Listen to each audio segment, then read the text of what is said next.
Change will not come if we wait for some other person, or if we wait for some other time. We are the ones we've been waiting for. We are the change that we seek. The best way to not feel hopeless is to get up and do something. Don't wait for good things to happen to you. If you go out and make some good things happen, you will fill the world with hope, you will fill yourself with hope.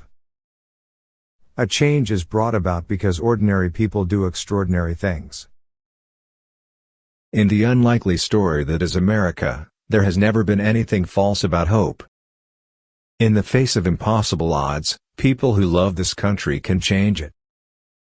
I'm inspired by the people I meet in my travels, hearing their stories, seeing the hardships they overcome, their fundamental optimism and decency. I'm inspired by the love people have for their children, and I'm inspired by my own children, how full they make my heart.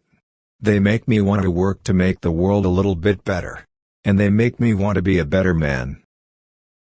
If you're walking down the right path and you're willing to keep walking, eventually you'll make progress. If there's a child on the south side of Chicago who can't read, that matters to me, even if it's not my child. If there's a senior citizen somewhere who can't pay for their prescription, who has to choose between medicine and the rent, that makes my life poorer, even if it's not my grandparent. If there's an Arab American or Mexican American family being rounded up by John Ashcroft without benefit of an attorney or due process, I know that threatens my civil liberties. And I don't have to be a woman to be concerned that the Supreme Court is trying to take away a woman's right, because I know that my rights are next.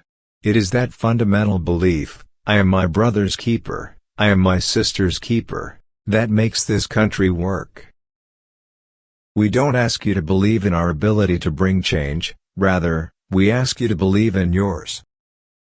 One voice can change a room, and if one voice can change a room, then it can change a city, and if it can change a city, it can change a state, and if it changes a state, it can change a nation, and if it can change a nation, it can change the world.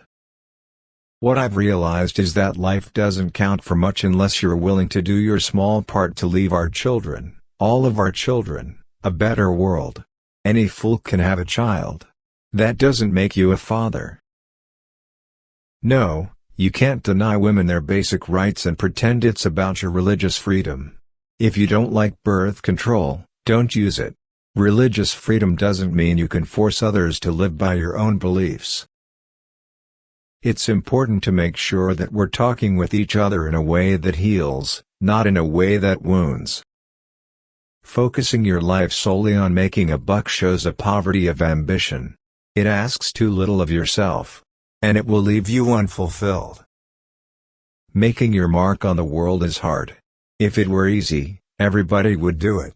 But it's not. It takes patience, it takes commitment, and it comes with plenty of failure along the way. The real test is not whether you avoid this failure, because you won't. It's whether you let it harden or shame you into inaction, or whether you learn from it, whether you choose to persevere. Hope is not blind optimism. It's not ignoring the enormity of the task ahead or the roadblocks that stand in our path. It's not sitting on the sidelines or shirking from a fight. Hope is that thing inside us that insists, despite all evidence to the contrary, that something better awaits us if we have the courage to reach for it, and to work for it, and to fight for it. Hope is the belief that destiny will not be written for us, but by us, by the men and women who are not content to settle for the world as it is, who have the courage to remake the world as it should be. I have always believed that hope is that stubborn thing inside us that insists, despite all the evidence to the contrary, that something better awaits us so long as we have the courage to keep reaching, to keep working, to keep fighting. The study of law can be disappointing at times, a matter of applying narrow rules and arcane procedure to an uncooperative reality, a sort of glorified accounting that serves to regulate the affairs of those who have power and that all too often seeks to explain, to those who do not, the ultimate wisdom and justness of their condition. But that's not all the law is. The law is also memory, the law also records a long-running conversation, a nation arguing with its conscience.